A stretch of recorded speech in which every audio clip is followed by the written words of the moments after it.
harmonica. I want to do that. That's a portable instrument you can take anywhere in your pocket. All right. There was something I wanted you guys to watch on exception handling. It was a short video. I hope you watched it. I'm not going to have anything on the exam for exception handling. It is a way to handle exceptions. Help with error checking. Today we're going to look at big O efficiency and what big O notation means. We'll be going into something called the binary search trees when we come back from spring break. Let's just dive right in. Because some of this we like, it's not coding yet. It's just looking at shit. So, big O algorithm efficiency. This is one of the pages in the module. So what we're trying to do is how efficient is a computer code? Like, how can we make it more efficient? How efficient is it compared to other things? And like, there's a lot of ways you could kind of come up with this. You could time how long it takes to run. Like how long it takes to actually, if I've got like 1 million things going through, it usually takes some time. I could time it with a good stopwatch. I could get to the thousandths of a second. I could figure it out. Efficiency could be how long is the code? I've seen very, very elegant code that did what I wanted in 5 or 6 lines. And then I've seen students fucking spend 50 lines doing the same thing because they didn't know the nice, elegant way. And they did what they understood how to do. We could look at how much space it takes up on that computer. That's like spatial management, where the timing is time management. A lot of these are computer dependent though. Macs are different than Windows-based computers or PC computers. Laptops are different than desktops. If it's hot or cold, it can make your computer run slower. Even same computer, but different processors are going to just change everything. So running the code isn't necessarily the best way of doing it, but counting elementary operations can be. And it turns out one of the good ways of doing it is to count number of comparisons. Like counting basic operations like X equals this. Sure, it takes up a line of code, but it's not that thing. I'm actually going to watch these videos. There's 2 of them in here. I think it's worth showing with you guys. Let me make sure I shared with sound.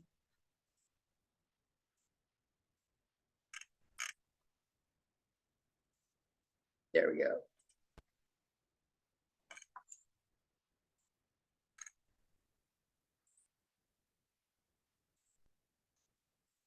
Big O notation, a way to describe how well an algorithm performs.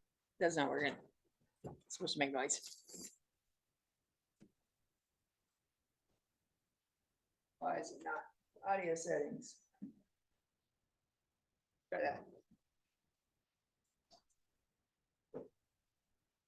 Forms as its input size grows. As we add more inputs or data points to an Still algorithm, not working, there but are I can 2 walk you things through that what might grow in it's complexity. talk about what it's it showing may as take we're doing longer it. to run the algorithm, which we So, call time complexity, or right it may now, require more memory, which we this call is big O notation. We put O stands for order of complexity. What we put inside is like how many steps it takes to, like what scale, like what different orders there are. So it's going to walk you through a couple of them right here. Inputs or data points to an algorithm, there are 2 things that might grow in complexity. And is our it may take inputs, longer like to we're run the using a algorithm, way we which can we talk call about time, like I complexity, told you or guys. it may require more memory, Space which and we call memories. space complexity. The variable n represents the see number how of efficient it is if inputs. it Now puts imagine in n space. being scaled up to infinity. Depending on the The size of faster an the array result or grows something after like each that. step, the worse your algorithm Different performs. algorithms. In technical interviews, Some of them you'll have to often go be through asked to everything estimate one the at a time time or and space take forever. complexity of the code you I don't know why there's a implemented. kid crying Take, here. for example, a loop Out the over an sound. array of elements. It takes exactly Do I not 1 have unit of sound time on? to loop over each element. This is known as linear complexity, So because we have a this is, perfect one-to-one relationship linear between the number of inputs and the amount of time it takes to where it execute just the takes algorithm. n But we can operations. often do You'll better see in than a linear second. time. We'll look at If we have a it sorted has array, we can implement a binary but search, n where we operations start in the isn't always middle the and then best. jump back and Sometimes, forth until we find the actual going through value it, like we're this is looking a for. binary This is known search as or logarithmic sorting complexity, search. and it scales much You can better just to a large keep number of chopping it. inputs. At the most efficient end of the logarithmic one spectrum, we has have less. constant time. An example is looking up an element in an array by its index. here. No matter how big that array is, Oh, it should always take the constant same amount of arrays. time. This But really things can sucks also without get less sound. efficient. Why is there no fucking sound? It shouldn't be on Zoom.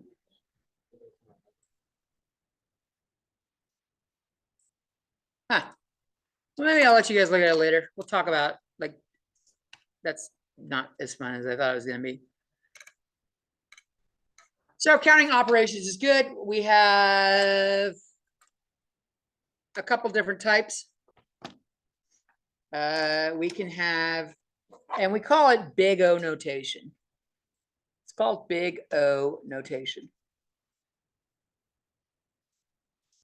So like the shortest one is O1. This is constant, which means immediate. There's nothing else going on. We'll come back to this because there's an example of this that you guys know that you've learned recently, but it's kind of like without knowing the rest. It's a little awkward to say. There's order N, which is linear search or linear order. Let's say I have an array of,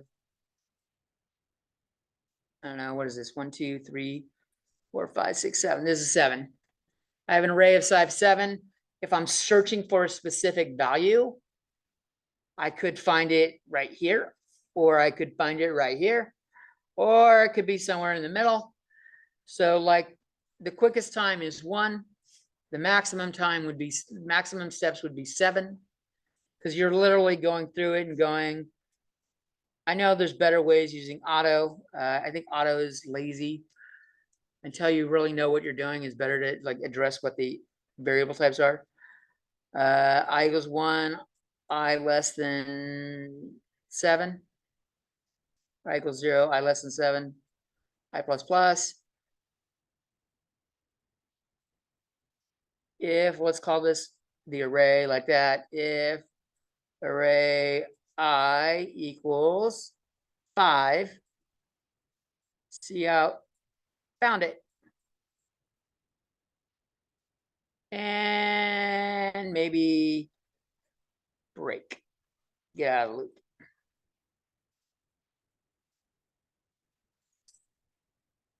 So it's going through, it's got to go through one at a time. 1, 2, 3, 4, 5. If this is an array of size n, it can take at most up to n steps. Here, n equals 7. So that's what they call order n. If we had to do something where we had to search twice, like a nested loop, if I had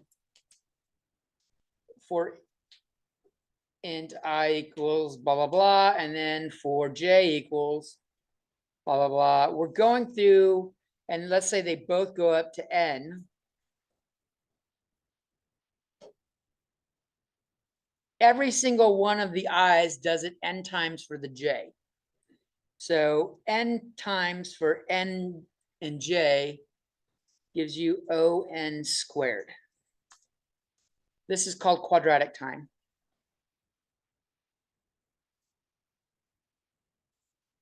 Which is not the slowest.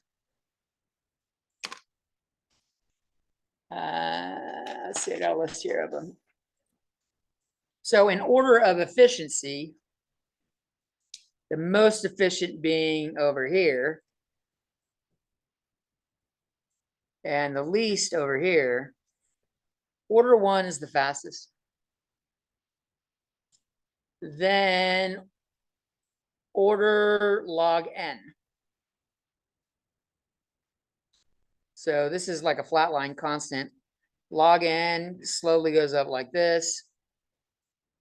Then we have order n, which is like that. Then we have order n log n, which tends to be like a little higher, a little steeper. It might curve the other way. I think it curves the other way. Then there's order n squared. Obviously order n cubed kind of thing. You finally get down to order where it's exponential. And then finally order factorial.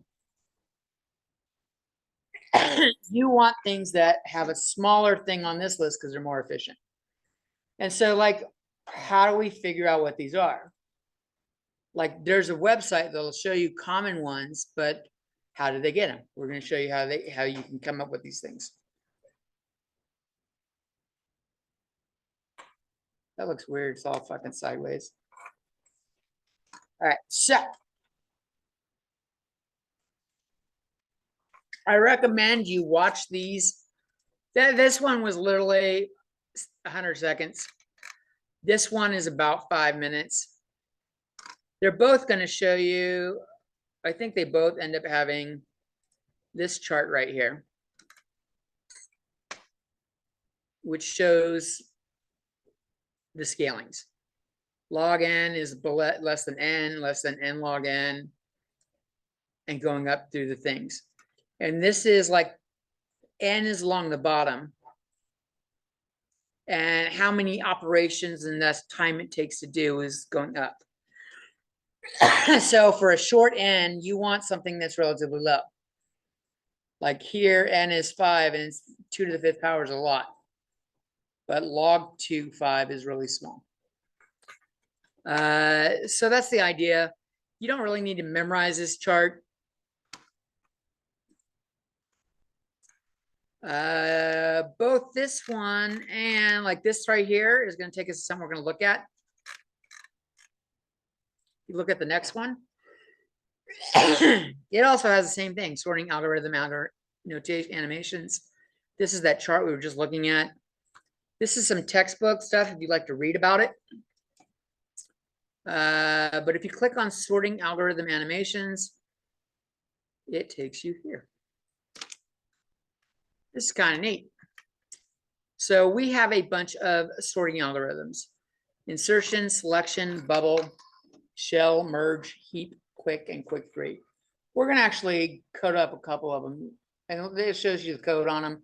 We're going to use them, show you how to get these comparisons. But there are basically a few levels to things to look for. Let's see. Where's my visuals? We want to look at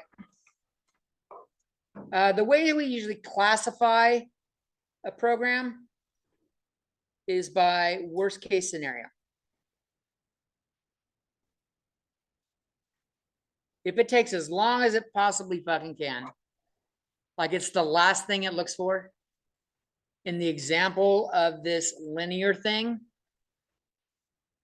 it could be in the last box, so it's n. We would classify this as order n. But there are other ones. There's worst, there's best, there's average. Sometimes it's good to know how the best and average relate, because sometimes there's only a few ways it's worse, but it's usually pretty good and everything else kind of thing. So, you can see the lines of code here. What they're trying to do is sort them in an order where it's shortest to longest, going down. This one's got the random lengths of lines going all across, but it's the same for each box. This one is almost already sorted in the exact order it needs. This one's completely backwards. And this one has a lot of lines, but a lot of them are the same fucking length or same value. So, like, how does it sort it? You can see them one at a time. And you see for the insertion method, sorted went really fast. Reversed is like the worst case scenario for it, if the data comes in the reverse order. Yeah, I'll do it again. Reload it real quick. Like, sort is done already. Few unique got done really quickly, and then the other two are slow.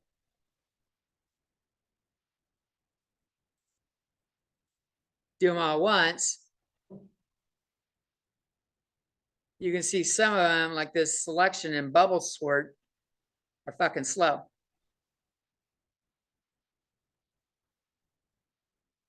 Let's take a look at the bubble sort.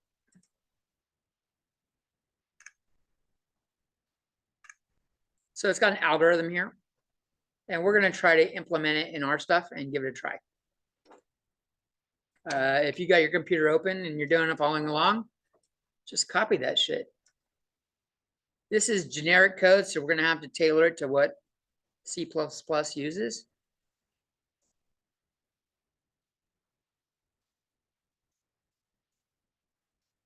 There we go, copy.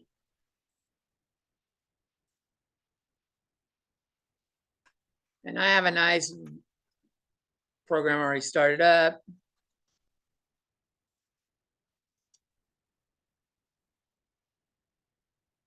I included C standard library and string just in case. C time, probably good. So srand time null.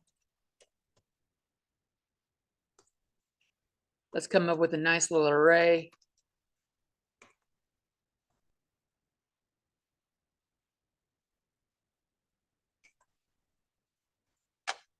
Let me give it an n first. Const int n equals, let's say 1,000 for now.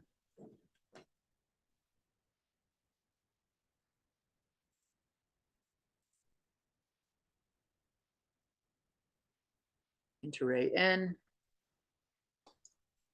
We'll populate it real quick.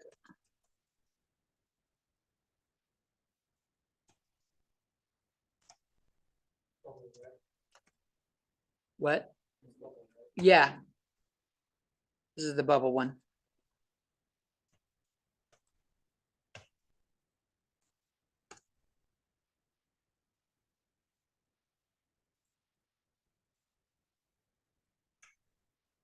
Let's say array I equals 1 plus, do some random shit.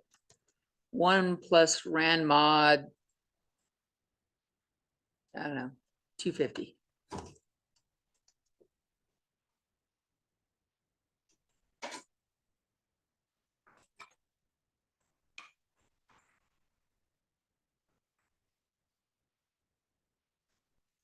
It's not like you weren't here. You were down the fucking hall. Just disrespecting me coming in. No, late. I wasn't in the. You were down. I saw you an hour ago. Yeah, I went to the school and I forgot I. But I'm here. I'm gonna come in, Mr. Jones. I had a question about the feedback you left me. Lop. All right, so this is gonna populate each one in an array. And now let me copy and paste that code. And we need to change this for what we need. So that's the code they gave us. Let's do for int I equal, we'll go 0, I less than n.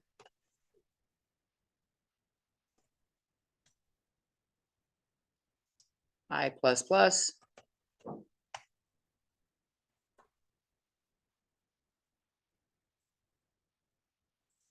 Looks like they're declaring a Boolean. So I'm going to declare it ahead of time. And we'll set it up in here. This is going to look just the same, except it's going from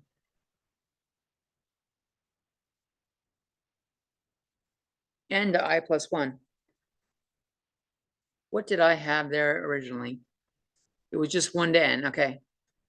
So here it's going from j to, I'm going to do this here. Or j equals int j less than I plus 1.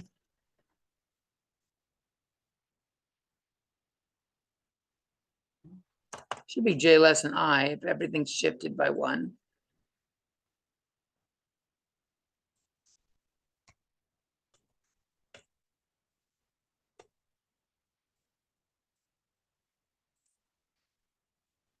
Because this was I equals 1 to n.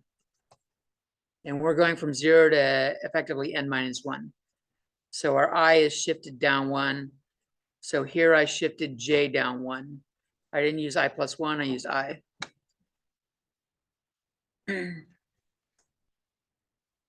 If we're using array as the name of our array, we've got a comparison operator here.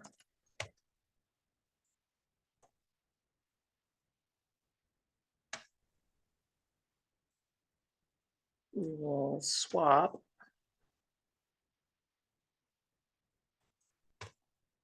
swap is a command in the C standard library. Some of you used it. I don't know what this swap equals true does. I don't know what this means.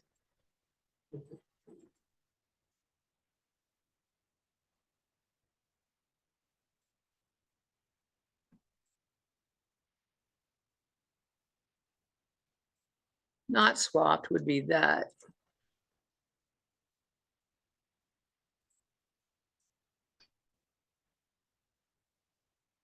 We don't have that, but I don't know what that line is supposed to mean there. So we're doing the bubble search. I'm going to come over here and let's look it up on Wikipedia, see if they got something a little bit clearer there. Bubble search algorithm.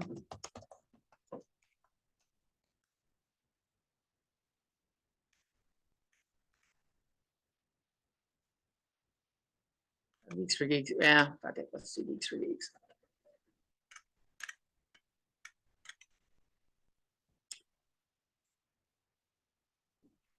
They're actually showing how it works, which is nice. So first pass through, it's going through and they're just swapping positions to put them in the right order. And this happened, they go left to right, swap the two. And then they go, okay, now that only checks the first element. Then they check the second element, and this dotted line is, I don't know what about the dotted lines doing here. Then they check it all as 3, okay. Equals 0, I to less than n minus 1. Interesting, okay. Swap is false.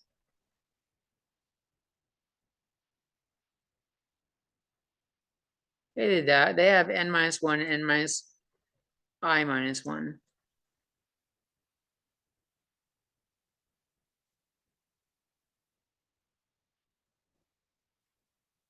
If swap, yeah, that's the break. Okay, so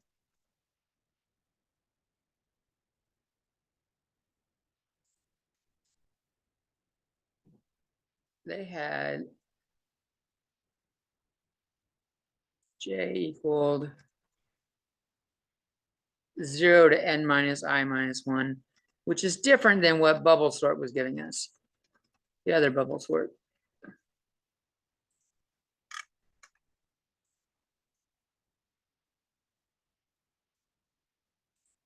So let's grab, fuck it, let's grab Geeks for Geeks. Where is it? We'll grab theirs.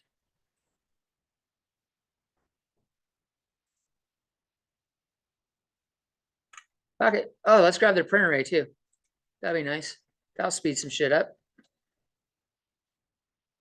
Don't have to code our own. Don't do this on your tests. Right?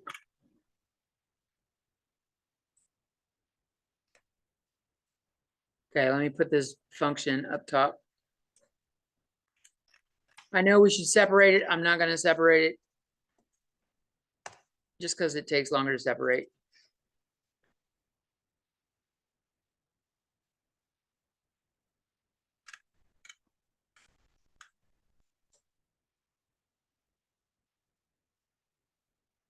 And that is their loop. This is their bubble sort.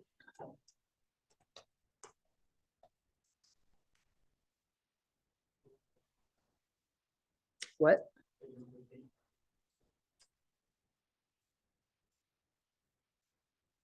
They have, I just copied I equals, I'm sorry, what?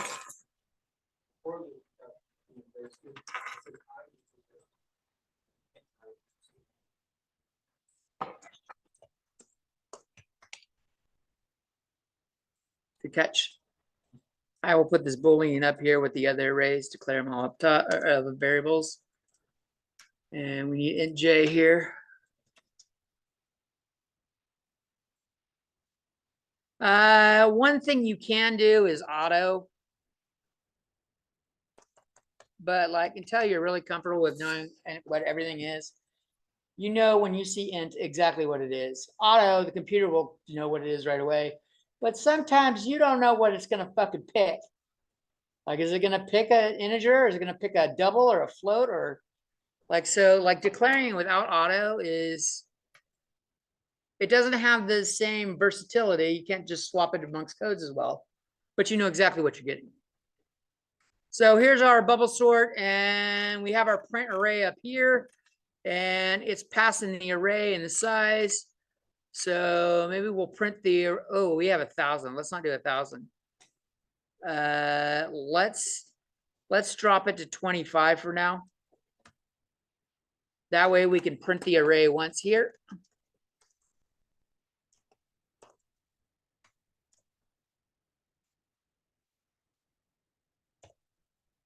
We're going to pass it array and we're going to pass it n.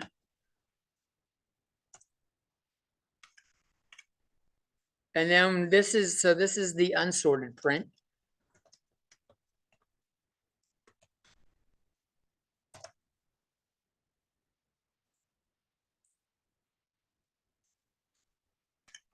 And we'll have the sorted print down here.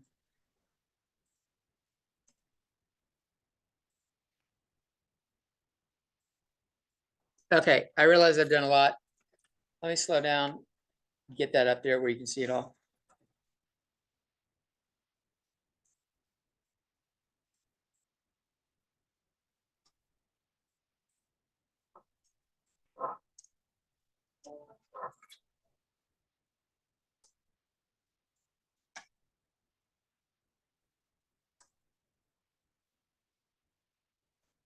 Dun, dun, dun, dun, dun, dun, dun.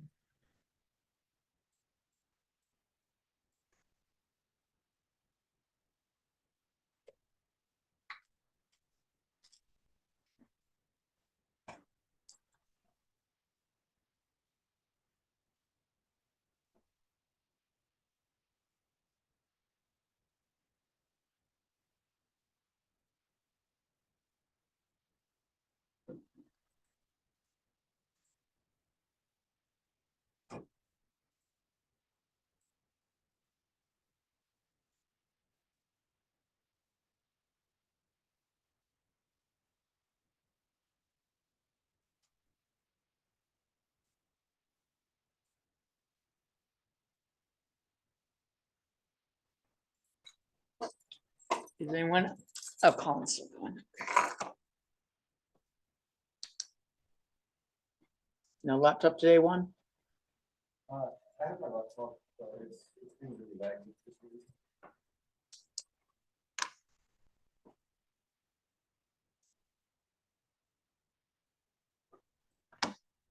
For you guys' information, I will definitely be in the Mesa Center on this Saturday. I'm still finding out if they're actually going to have it open on the following Saturday because the school is officially closed on Thursday and Friday, but not Monday, Tuesday, Wednesday next week. So like non-faculty have to come in and work. And Professor Allen, the engineering professor, oh, and I'm going to be here on Tuesday in the Mesa Center from 10 to 2.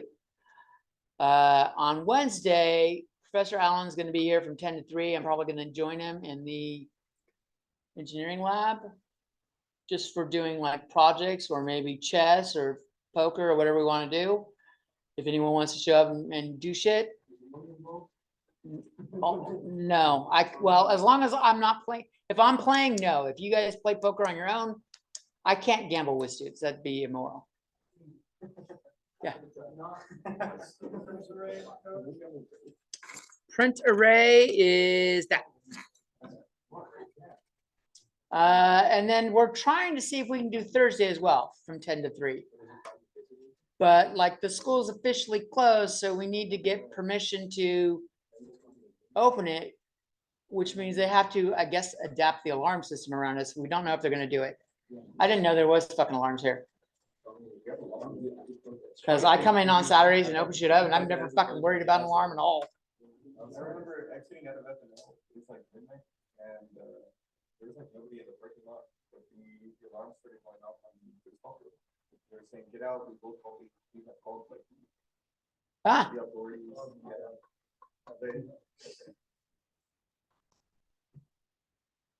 so I'll definitely be here this Saturday from 9 to 12. On Tuesday, I'll be here from 10 to 2. On Wednesday, me and Professor Allen will both be here in the engineering center from 10 to 3 to do whatever you want to do, like projects or games or whatever, something fun. Or if you fucking want to do homework, you can, but like, I encourage doing some homework over the break so that you don't like get into vacation mode early. That's a real thing. Like tests. So like, don't encourage students to do homework over the fucking break. I'm like, you do what you do. I'm going to encourage them to do some. They're like, everyone needs a break for mental health. I'm like, yeah, that's what fucking summer's for. You get fucking 3 months of summer for a mental health break. Don't tap out at the end of March when your finals are a month later. That's bad. It's even worse at Thanksgiving time. The end of November, your finals are in 2 fucking weeks and you just stop attending. I've seen A students go to F students that fucking quick. So don't tap out on breaks. Everyone ready? So let's see what we got here. God, that's ugly. I need some end lines in there so that I know that it fucking, I think it just put all of them in the same fucking thing. Let's try that.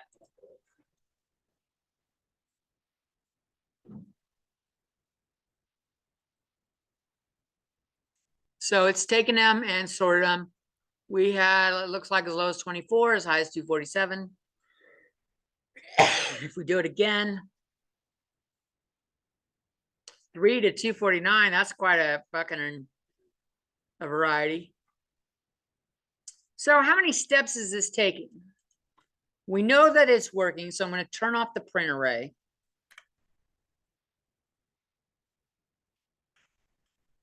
And I'm going to change this up to like 1,000.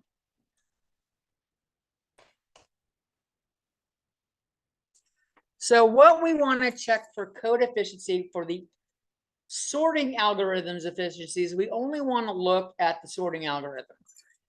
This is not part of the sorting algorithm.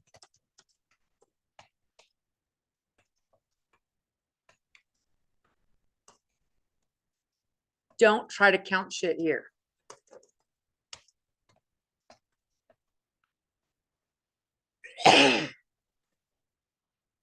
I am going to implement a counter in as a variable up here, though.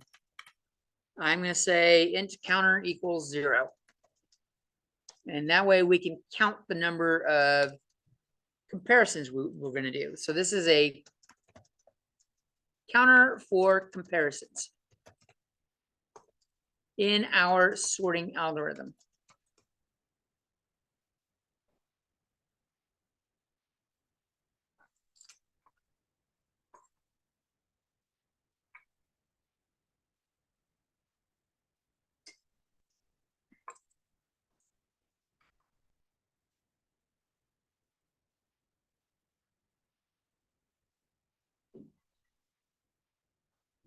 All right, so let's come down to the actual algorithm that has it.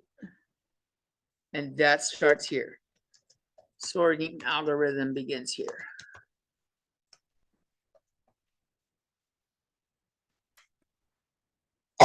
So whenever we see a comparison, we want to increment the counter by 1. So when we go through a for loop, I starts at 0 and immediately checks to see is 0 or I less than n minus 1. that is a comparison. So every time that triggers, which means every time the for loop restarts, the counter triggers. So we should put a counter incrementer inside. Does the counter have to be 0, or do we just have it as 0 because it's easy to do? I started at 0. That way, like when we're done, we know actually how many times it triggered. I mean, you know. Yeah. So we'll do counter plus plus. Or counter equals counter plus 1 if you like that. So it has to trigger here because this is a comparison. This is not doing comparison. It's just assigning a value to swapped.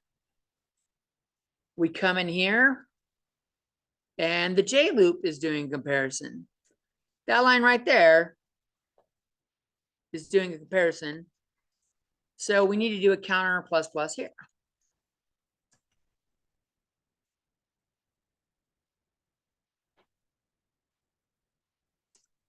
So for for loops, put the counter counter incrementer inside. For the if, we have a comparison thing here as well. If I put counter plus here, will that trigger every time the comparison is made?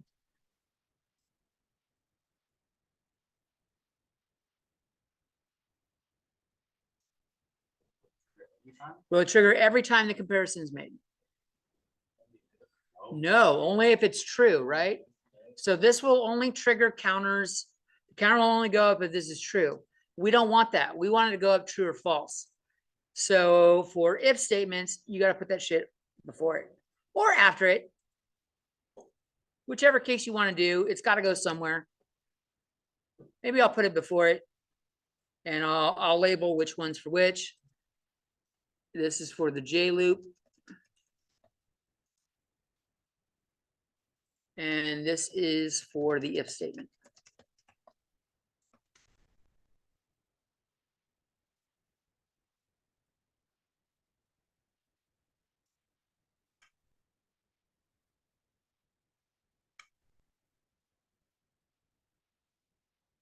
And it looks like we have another if statement down here.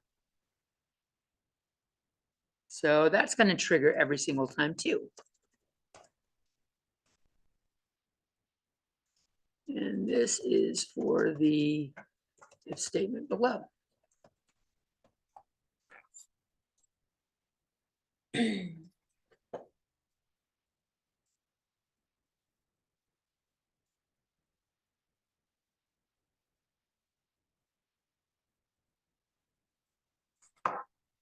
And now to make it kind of useful, maybe we should do a C out that has information. So C out for an array of size n,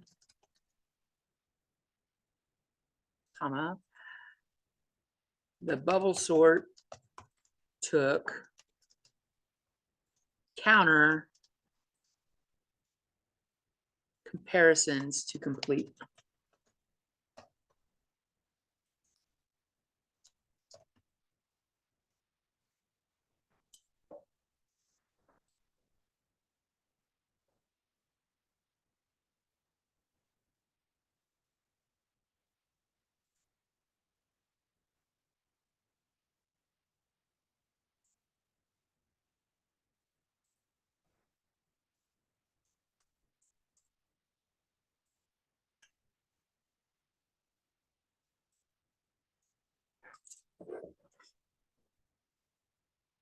Everyone ready? Does anyone need longer is a better question. We haven't added a whole lot, just a couple counter spots. Let's see what we get.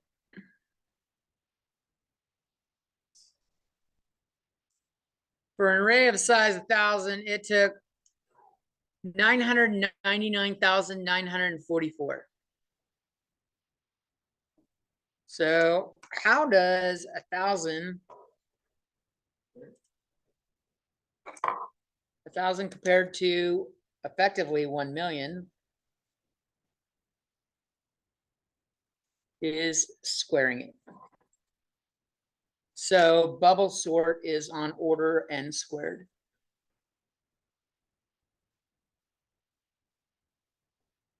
Right? We can do different size n. Let's come over here and do a different size n. Maybe drop it down to 100 or something. Or even 10. Drop it down to 10. 10 squared is easy. If we see it says 100, I don't have to do a lot of thinking for that one. So a little bit higher than 100, but around n squared. If we do 100, we should end up with 4 zeros or 10,000. Should be around 10,000. 9,860. And so the variation is like n squared is the worst possible scenario where it's got to do it every single time. Sometimes the stuff is already partially in the right order, so it doesn't have to do everything. Or it takes less. So it's like a worst case scenario, or is it like the best? N squared is the worst case. What? N is on this kit, this algorithm. Yeah, I know. See, this is part you probably weren't here for that part of the lecture. We went on the whole scales of the order. I'll put it up there for you so you can see that we did it. We talked about the scales. Okay.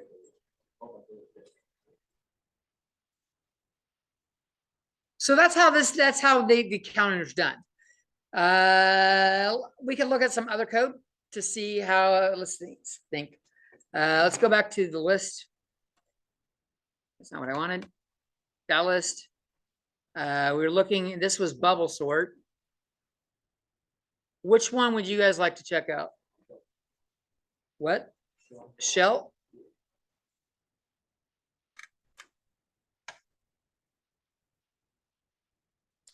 What the fuck? A, K, colon, H, colon. I don't even know what that means. Let's look up the shell sort.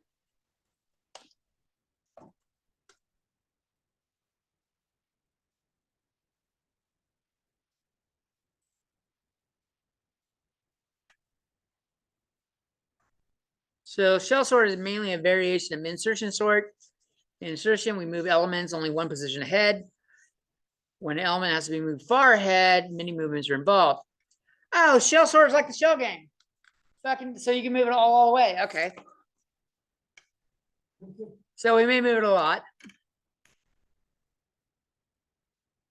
And they've got a nice little sort algorithm here that we'll copy and paste over.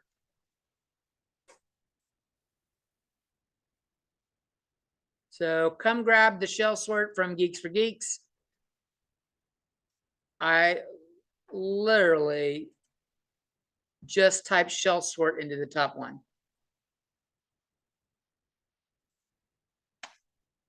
So I'll make sure I copy it.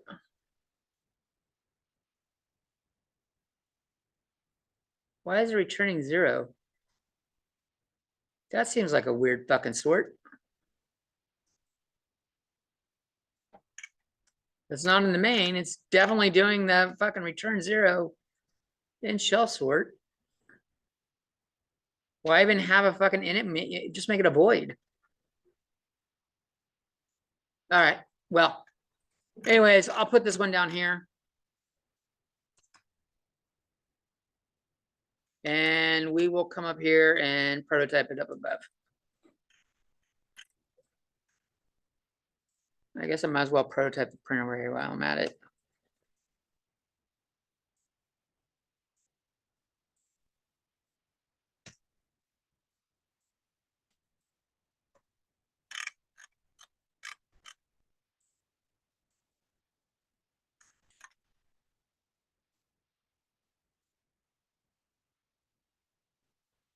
Okay, so this is our shell sort.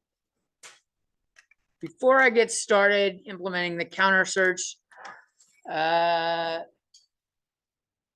everyone have it copied and pasted into their shit that's participating live? I don't know that I've ever seen Elda leaning over his fucking keyboard. So I think he just watches and observes. There's nothing wrong with it.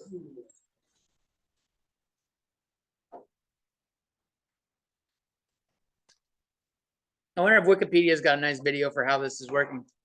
Start with a big gap, then reduce the gap. For int gap n over 2, gap greater than 0, gap divided equal. That doesn't seems. So gap is half n. And when gap is not 2, or when gap is, wait, what? This is divided by, so gap is when the gap is divided by 2? The condition itself is saturated. And then the loop itself is. Oh, you're right. You're right. That is the condition. Each time the gap is cutting in half. So that's, yeah.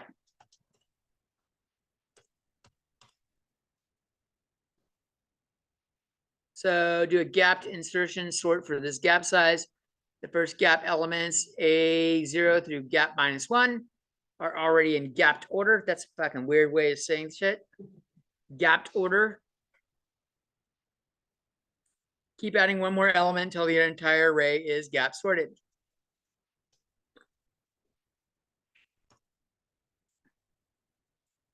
All right, so let's do a counter in here.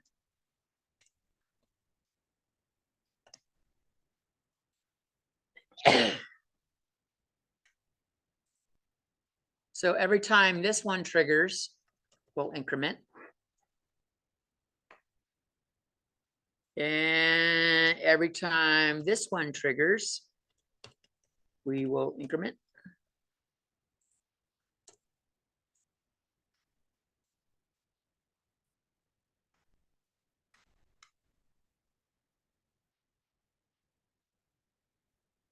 This just seems like bad programming. Declare it up here. Don't redeclare it every fucking time. Oh, we got a J down here too. Well, that J is just part of the fucking. Nope, J comes in down here, so we need the J outside the J loop. So I'm going to put a J up here. It goes from J equals I. This is not a comparison. It's an assignment. Add AI to the elements that have been gap sorted. Save AI in temp and make a hole at position I. Shift earlier gap sorted elements up. That sounds weird. Okay, so okay, what the fuck is going on here? How many comparisons we got here?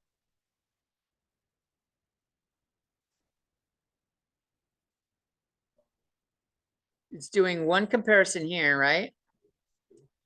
And it's doing another comparison here. So counter plus 2. Is that how it works? I've never done more than one.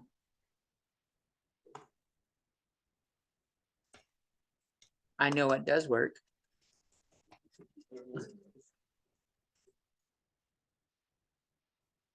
That should have a curly brace.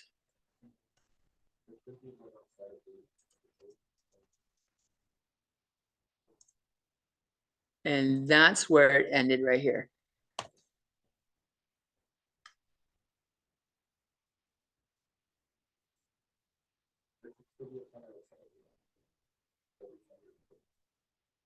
Why does it need to be outside of it?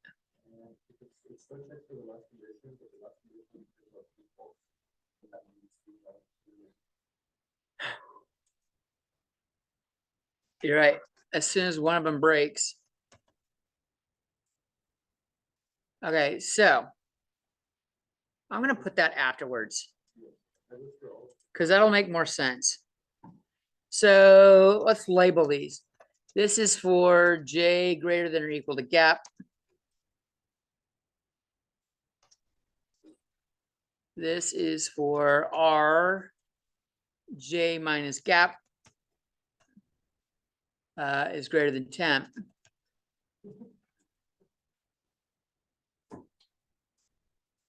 And this one right here,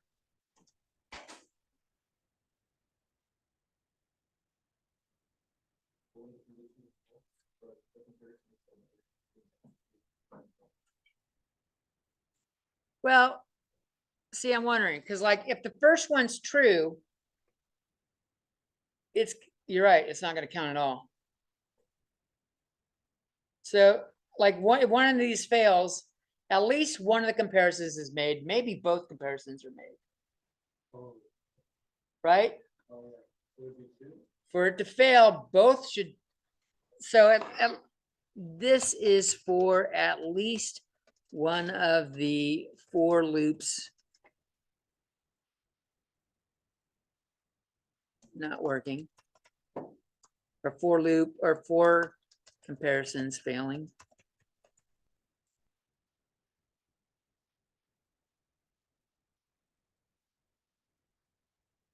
Let's see.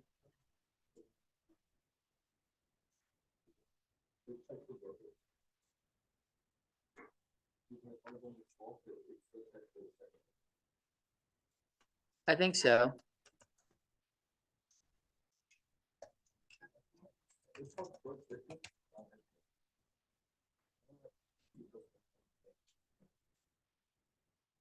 Well, now it's making me think, should I have a fucking extra counter up here?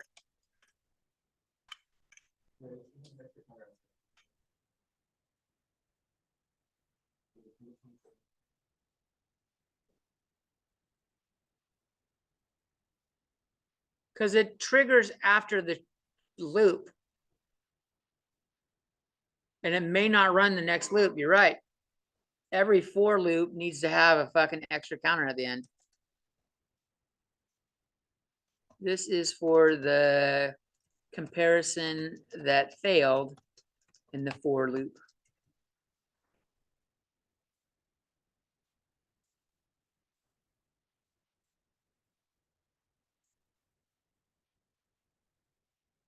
Doesn't really change the magnitude a whole lot.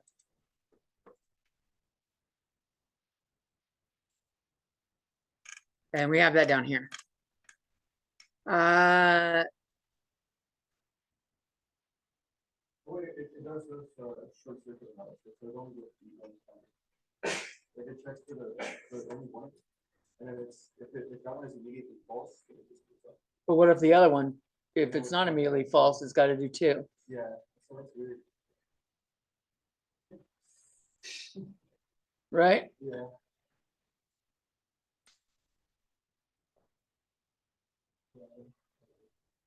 Well, we'll run it both ways to see. Is it really making a difference for that one single counter? All right, so I declared this counter thing in shell. Fuck you guys with your return zero. Let's return counter. I think there's the outer border.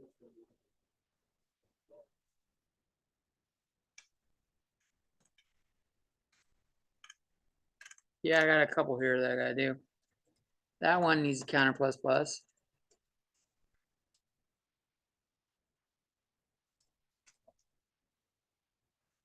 This is for the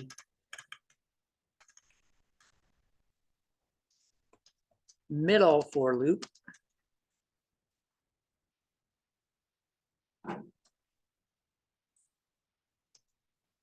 Inner for loop.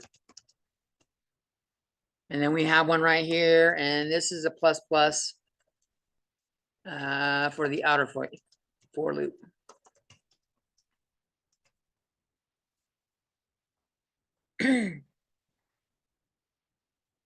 Counter plus two. Eli says it's counter plus two. I think having him labeled is like this is a little more descriptive for learning though. So we can say what each one's for.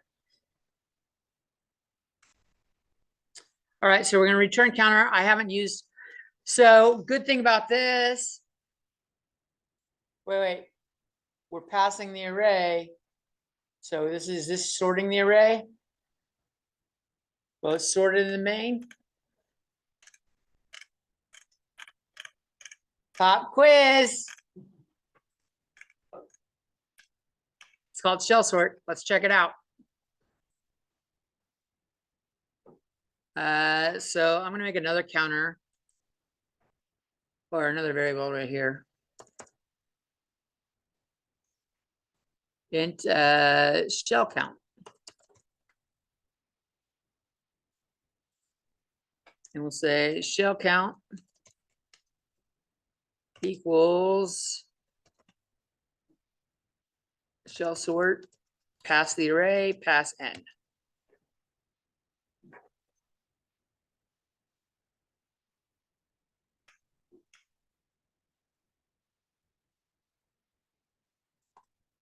And just for you that didn't answer the question, let's just take a look and see if it sorts.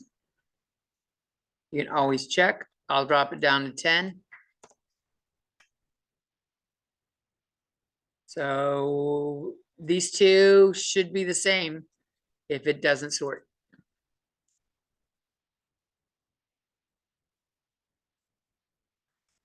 It didn't, it sorted it. So it does sort. So what I want to do is make another, I don't want to do bubble count and shell count on the same one. So I'm going to say we're going to have array n and we're going to have array 2n. And to make sure they're the same, we'll just say array 2I equals array I. That way both arrays get it.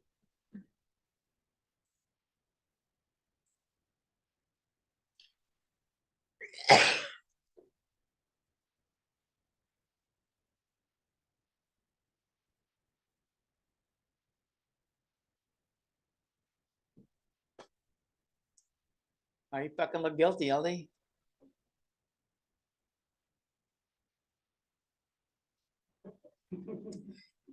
If you're ever curious and you're like, I don't know if we showed everything, do a C out of each thing and then a C out, count went up. And then you, like, if you do like n equals 10, you can go through the whole thing really quickly and you'll see which ones are triggering and when. And like, did we need 2 at the end of the for loop? Do we need 1? You would see right away, well, did we need 2 or 1? You'd find out. Same way with doing like error checking, lots of C outs to the screen and the small n will make it easy to check. Let's go back up to n equals 100 now that we've got our shit going on. I don't have a C out for shell count yet. We did have shell count perform here. So let's come out here and down here, and I'm just literally going to copy that fucking line and replace it. And we'll say shell sort here.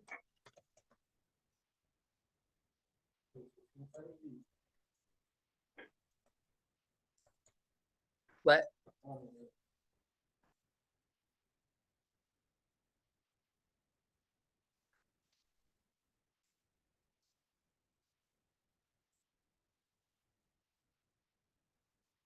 It is called shell count, right?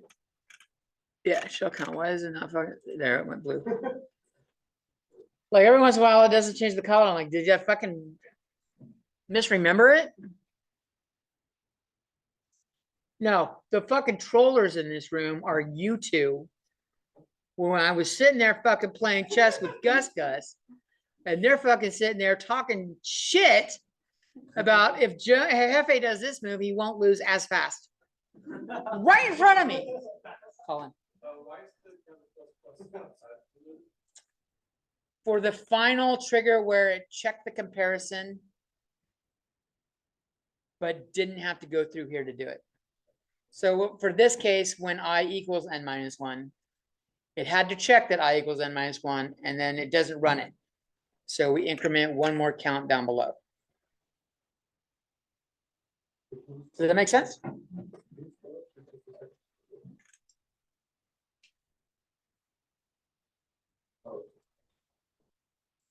So maybe I'll put that down there.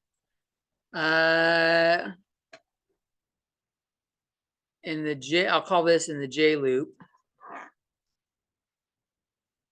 When J equaled n minus I minus one.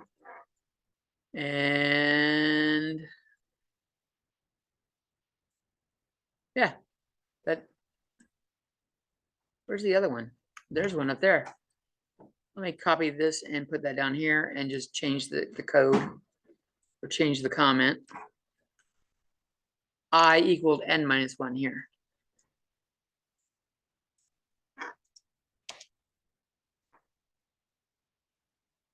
That's in the I loop.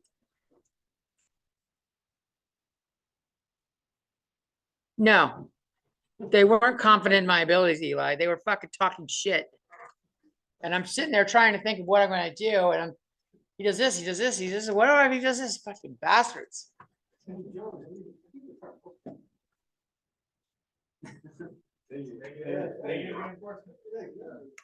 I don't need, no, it wasn't helpful. It was just distracting. There was no help there. It was just distracting. And I ended up doing one of the moves he suggested. It wasn't what I wanted to do. I don't know if the other one was worse or not. I was just fucking. Oh, that's why she lost? Yeah, true.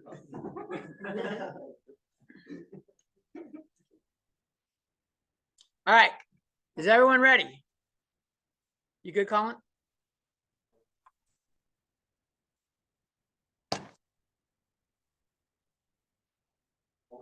Oh, fuck. Why is bubble sort so fucking fast here? Yeah. Oh. Nope. I used the same array. I made array 2 just so shell sort would have a different array. And I'm like, I didn't get fucking lucky. There's no way. That's too lucky. You don't drop from 1,000 down to fucking 200. There we go.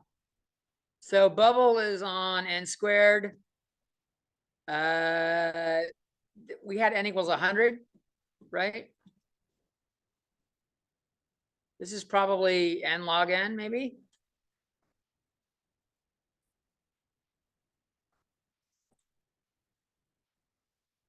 A 100 log n would be 2.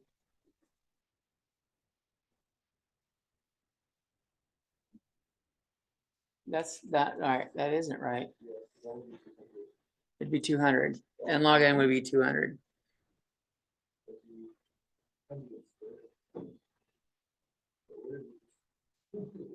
No, because it says 100.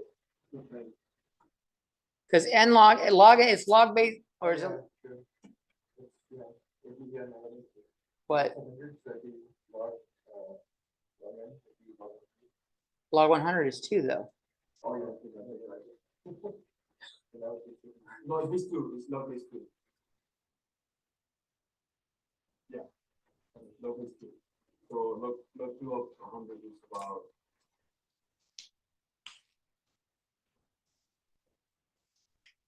2, 4, 8, 16, 32, 64, about 6.5.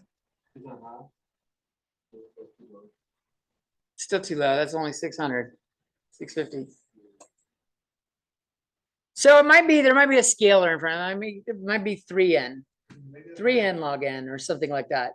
We try higher numbers.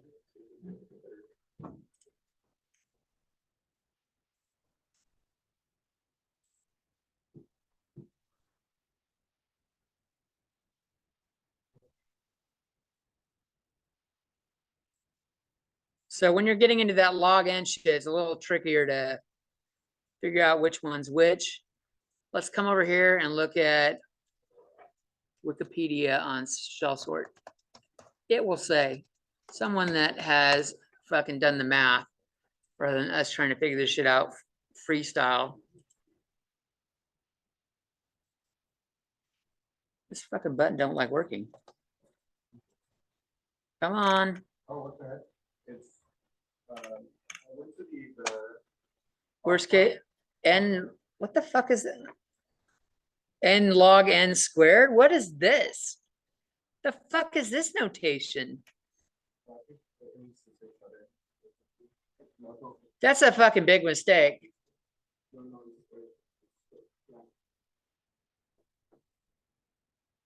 That fits a little better.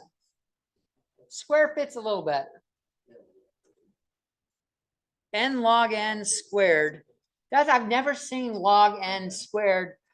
And they put the square on like the, yeah, that's like seeing we do it with cosine squared and sine squared.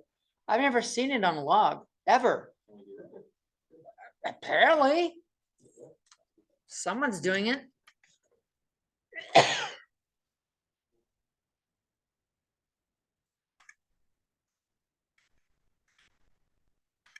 What a weird n log n squared. Worst case is n squared though, if it's like absolutely like in the wrong order. On the website they were using to kind of see your visual, it says, oh, and 3 over 2. I don't know what n3 over 2 means. It's not n cubed. Oh, like n to the 3 halves. So n, like n times root n. That would work. N root n would work with a multiplier. It goes over it more here. There's the 3.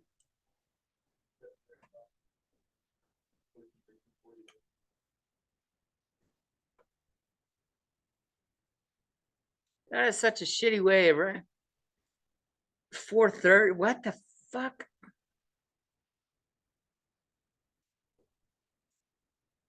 I don't know if they mean base 2 or squared. It's got to be squared there because they got log 3 here, and that's probably log cubed.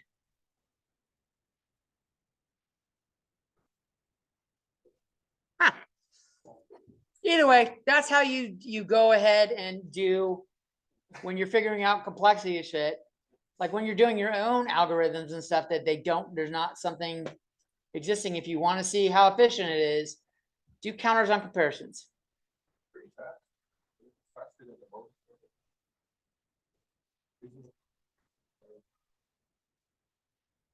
Well, n squared is shitty.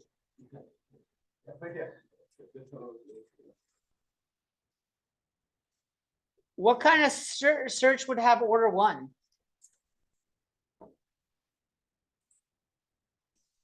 Order 1. Where it doesn't depend on the size of the array.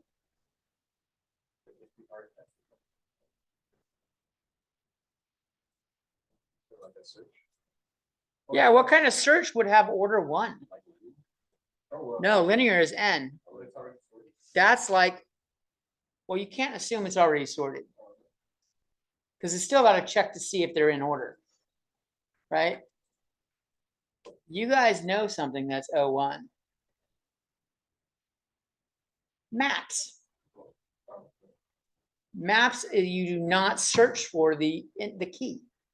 You just say, I want, when we're doing the player character, I want Thor. It doesn't have to search for Thor. It just goes to Thor. So that is O1. As long as it's not like a map with the list, because then you might need to sort the list or whatever. But the map itself is O1. If it's a database with usernames, every username is unique. It goes directly to it. It doesn't search for it. It's just there. So a map would have O1. So it's just the data type you just set it to. The key, well, like map that specifically doesn't have it doesn't do indexing like an array. A lot of the stuff you're not going to do maps for things that arrays work really well for though. it seems kind of silly to go through all the work to set up a map for something that are, because a lot of times you want that shit to be dependent on I. Like you're doing a for loop and the shit in the array is dependent on I. So like doing a map by hand would be tedious as fuck. Whereas the for loop is so quick. So you're not gonna do, map isn't for everything. But what it is for, it gives you O1. All right, that's it for today. See you out. That's not comparison, Eli.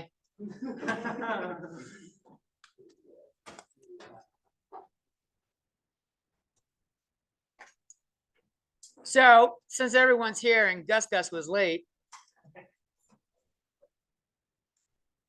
Gus's code. Yeah, he has a decent question 3 code. But he had one spot where he implemented, this was all commented out. And he didn't have this line right here. It just said C in number of players, but it's like, you can set up your own. And he asked me a question. He's like, I don't know why this isn't working. Or he didn't say that. He didn't know why I was giving him the feedback. So I'm going to comment out everything that it came, or everything I added. I added all the C and ignores. And I was telling him about the C and ignore.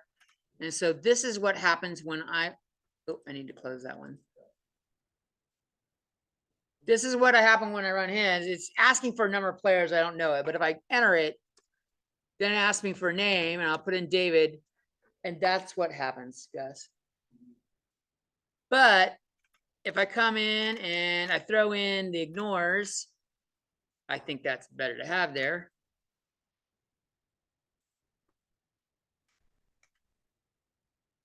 I don't know that I need them down here, but I definitely needed it up above.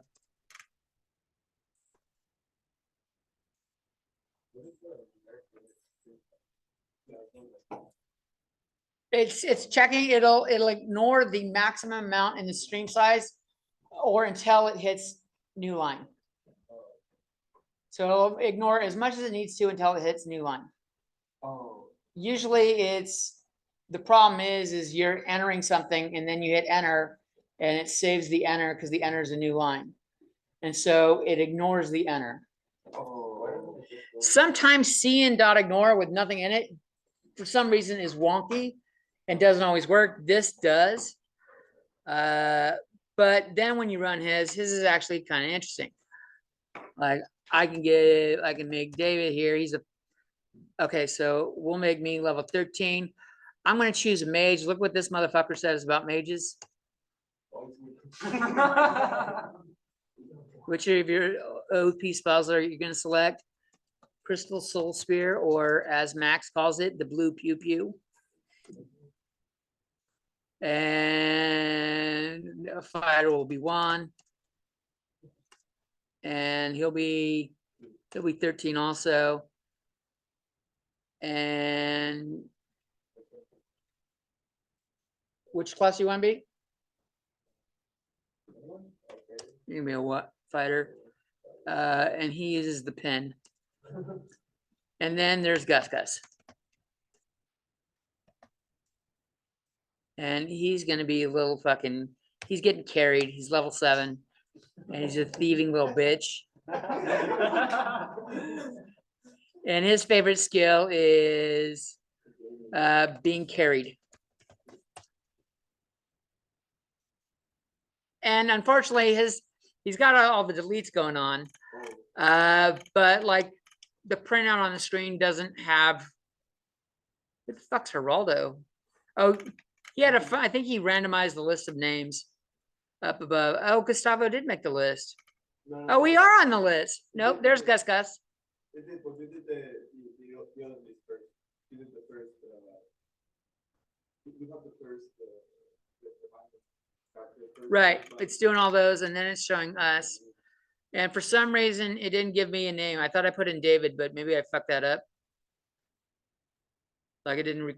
But the point was, he made it so that you could add shit in. Did you see what the issue was? It was doing. Yeah. That's what I was going to show him. All right, get the fuck out, or stay here and talk to one. Next week is spring break.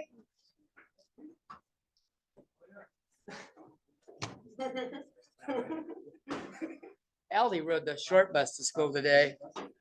I don't know if I can say, I might get in trouble for saying shit like that.